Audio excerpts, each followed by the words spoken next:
नमस्कार दोस्तों। हम में से कई लोग ऐसा कहते हैं अक्सर कि वो जो दूसरा स्टूडेंट है वो बहुत तेज़ है, उसका दिमाग बहुत शार्प है, उसको जल्दी समझ में आ जाता है। और कई बार हम सुनते हैं चर्चा कि वो सिर्फ एक रात पढ़ता है और 90% मार्क्स ले आता है। और हमें अपने बारे में लगता है अक्सर कि हम पूरे साल पढ़ते हैं और तब भी 60-70% लाते लाते हमारी हालत ख़राब हो जाती है। तो ऐसा इसलिए नहीं है क्योंकि उनका दिमाग शार्प है और वो बहुत होशियार हैं या फिर कुछ गॉड गिफ्टेड है, ऐसा कुछ नहीं है। एक पढ़ने का तरीका होता है, उसको अगर आप भी अपने पढ़ाई में अडॉप्ट कर लेंगे, उस तरीके से पढ़ेंगे, तो आपको अपने आप इम्प्रूवमेंट दिखना शुरू हो जाएगा। ये मेरी थ्योरी नहीं है, ये ऑलरेडी प्रूवन थ्योरी है और उस पर कई सारे रिसर्च हो चुके हैं। तो जो बच्चे जिनको आपको लगता है कि वो शार्प माइंड हैं, गॉड गिफ्टेड हैं, एक रात पढ़ने वाले बच्चे, उनको ये तरीका किसी ने सिखाया होता है या बाय डिफ़ॉल्ट कभी कभी कोई चीज़ हम अडॉप्ट कर लेते हैं। ऐसा कुछ नहीं होता है कि गॉड गिफ्टेड कुछ होता है, सभी लोग बराबर हैं।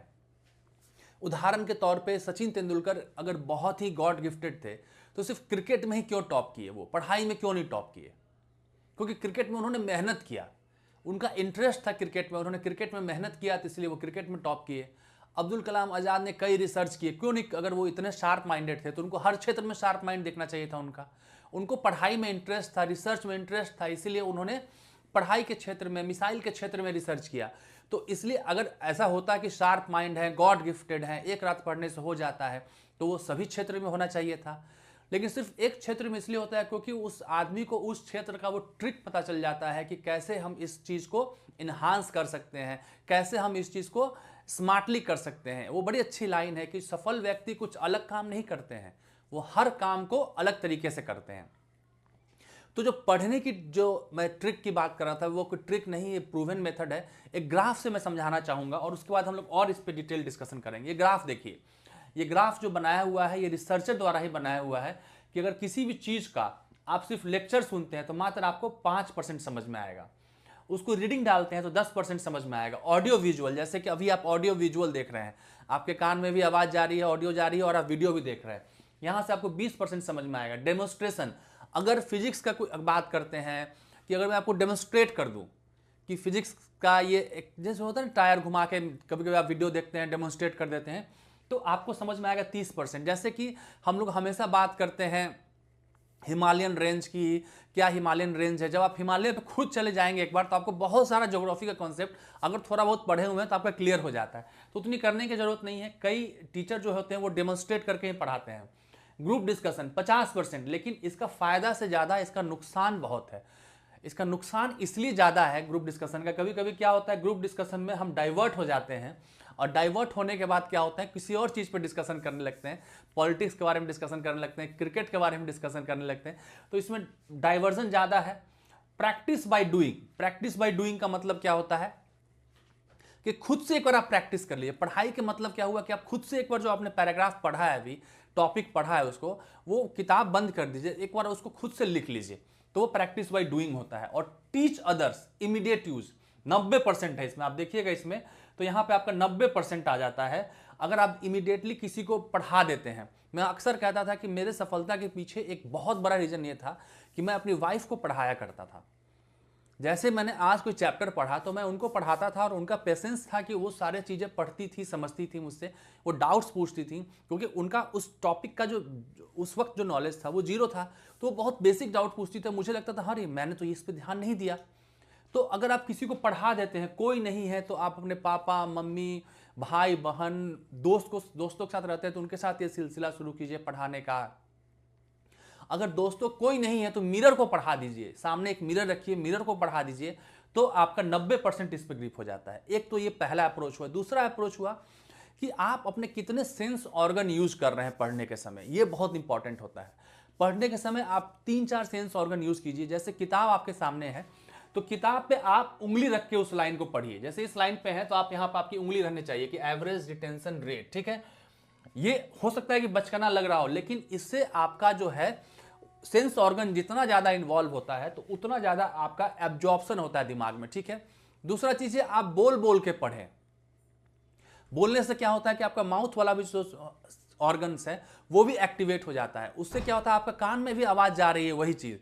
तो आपका एक हो गया आंख आपका एक्टिव है, आपका हाथ एक्टिव है, टच ऑर्गन्स एक्टिव है, आप बोल रहे हैं तो आपका जो बोलने का ऑर्गन एक्टिव है, आप सुन रहे हैं तो आपका सुनने का ऑर्गन एक्टिव है।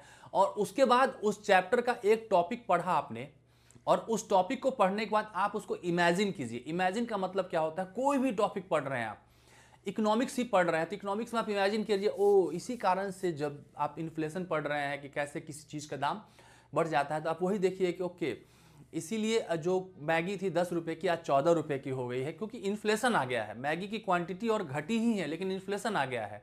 जीडीपी क्या होता है, आप अक्सर न्यूज़पेपर में जीडीपी पढ़ते हैं, तो आप जीडीपी को इमेजिन कीजिए कि पूरे देश में जो बाल काट रहा है नाई, उसकी इनकम हो गई, जो ट्रेन चल रहा है उसकी इनकम हो गई, जो हम लोग जो ऑफिस जा रहे हैं उसकी इनकम हो गई, कोई साबुन बना रहा है उसकी इनकम, सभी की इनकम को जोड़ देते हैं, जीडीपी हो जाती है। तो उसको इमेजिन एक बार कर लीजिए कि कैसे रिलायंस में कोई फ़ोन बन रहा है, उसका इनकम हो गया, इसका इनकम हो गया, वो सब करके एक बार इमेजिन कर लीजिए उस चीज़ को प्रैक्टिकल लाइफ से। और सभी पढ़ाई की चीज़ों को आप प्रैक्टिकल लाइफ से रिलेट कर सकते हैं।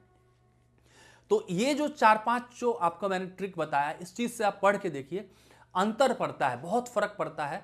और जैसे मैंने ये चीज़ बाद में जाना कि टीच अदर्स, लेकिन मुझे लगता है कि मेरे सफलता के पीछे ये सबसे बड़ा जो है 90%, ये मेरा ग्राफ नहीं है। आप गूगल में सर्च करेंगे लर्निंग ग्राफ, गूगल में एक टॉपिक सर्च करेंगे लर्निंग ग्राफ, तो आपको ये ग्राफ दिख जाएगा, इसके पीछे का रिसर्च भी दिख जाएगा। ये मैंने खुद से नहीं बनाया है, गूगल से लिया हुआ है लर्निंग ग्राफ, ठीक है।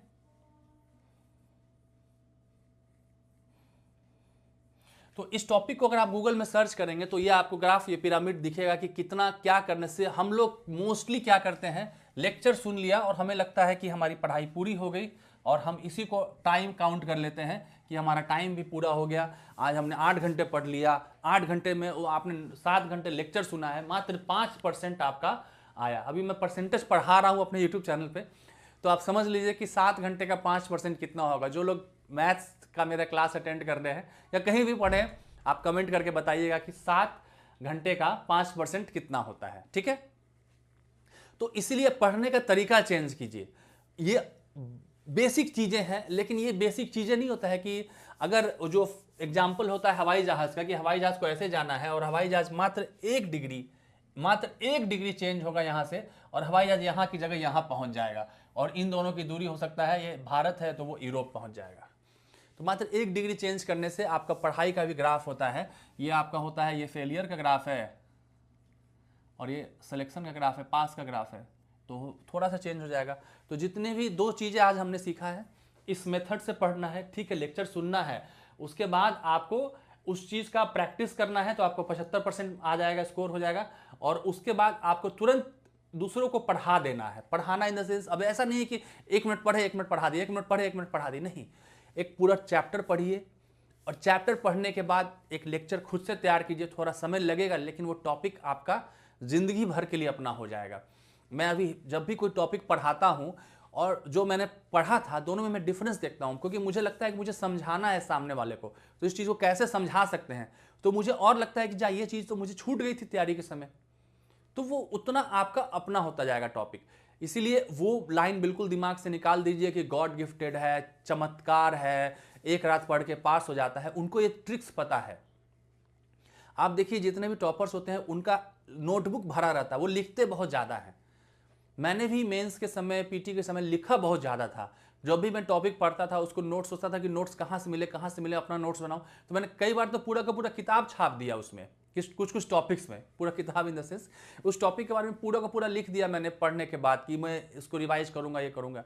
तो लिखने से बहुत ज़्यादा समझ में आता है। तो लिखना वही हुआ, आपको प्रैक्टिस बाई डूइंग में आ गया लिखना। तो ये जो आपका प्रैक्टिस बाई डूइंग है 75% और ये 90%। तो कोशिश कीजिएगा कि इन दोनों तक पहुंचने का आप कोशिश कीजिएगा। हम लोग ज़्यादातर यहीं तक रह जाते हैं, रीडिंग और लेक्चर में ही रह जाते हैं। तो हम लोग 5 से 10% में रह जाते हैं। एक बार कोशिश करके देखिएगा, कुछ बदलाव आए तो ज़रूर मुझे मैसेज कीजिएगा। मेरे टेलीग्राम का लिंक मैंने डिस्क्रिप्शन में डाला हुआ है। अगर कोई भी दिक्कत हो तो टेलीग्राम पे आप मैसेज कीजिएगा, मैं ज़रूर रिस्पॉन्ड करता हूँ 24 घंटे में, अगर जेन्युइन क्वेश्चन होता है तो। चलिए फिर मिलते हैं अगले वीडियो में।